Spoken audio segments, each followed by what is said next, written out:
देखिए, आप समझ सकते हैं कि विशेष रूप से मैं बात करूं सीए प्रकोष्ठ की, तो ये प्रकोष्ठ जो है पहले बहुत कम काम कर रहा था, लेकिन अभी व्यास जी इसके अध्यक्ष बने हैं और उन्होंने पूरी कार्यकारिणी बनाई है, पूरे जिलों के अंदर कार्यकारिणी बनाई है और आज आप ऐतिहासिक मीटिंग यहाँ पे देख रहे हैं। इससे कि ये वो वर्ग है जो आमजन से जुड़ा हुआ है, जिसकी जानकारी में सारी चीजें हैं कि सरकार क्या क्या टैक्सेस लगा के जनता को परेशान कर रही है, वो सब चीजें इन लोगों की जानकारी में है। और ये वर्ग हमसे जो जुड़ रहा है वो एक प्रकार से मैं समझता हूँ पार्टी की विचारधारा को मजबूत करने का काम है और पार्टी के जो काम है वो और ज्यादा बेहतरी से जनता तक जा पाएंगे। तो अभी जो आपने भी आरजीएचएस वगैरह की महत्वपूर्ण चीज़ों को लेकर के सरकार को निशाने पर लिया है।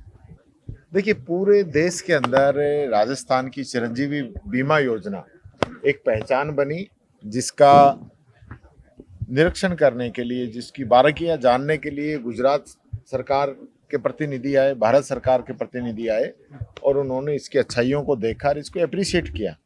राइट टू हेल्थ राजस्थान में पहली बार बना और सरकारी कर्मचारियों के लिए आरजीएचएस स्कीम बनी। इतनी शानदार स्कीम चल रही थी, लेकिन हॉस्पिटल्स का भुगतान नहीं करना, समय पे पेमेंट नहीं जाना और हॉस्पिटल धीरे धीरे धीरे इससे कटने लग गए और आज स्थिति ये होगी कि उन लोगों ने इलाज करना बंद कर दिया।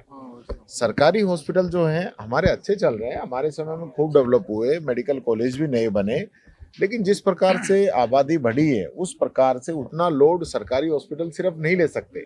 ये प्राइवेट हॉस्पिटल पैरेलल चल रहे थे तो दोनों में बैलेंस हो रहा था, सरकारी हॉस्पिटल्स पे लोड नहीं था। अब जिस प्रकार से इन लोगों की प्लानिंग है तो वापिस जो है सरकारी हॉस्पिटल पे लोड बढ़ेगा और जो स्वास्थ्य व्यवस्थाएं हैं वो सब चरमराएंगी। तो इस चीज़ का तो इनको नॉलेज है नहीं, पता नहीं किस हिसाब से दिल्ली से पर्ची आ गई होगी कि आरजीएचएस को बंद कर दो, तो बंद कर दिया।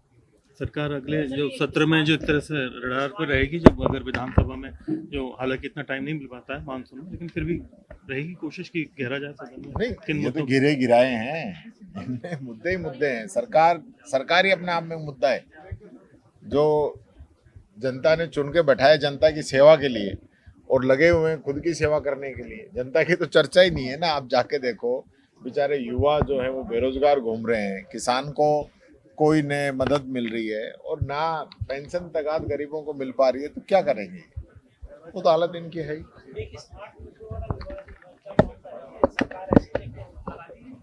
स्मार्ट मीटर एक प्रकार से, जिस प्रकार से मोबाइल प्रीपेड किया, ऐसे इनकी करने की प्लान है।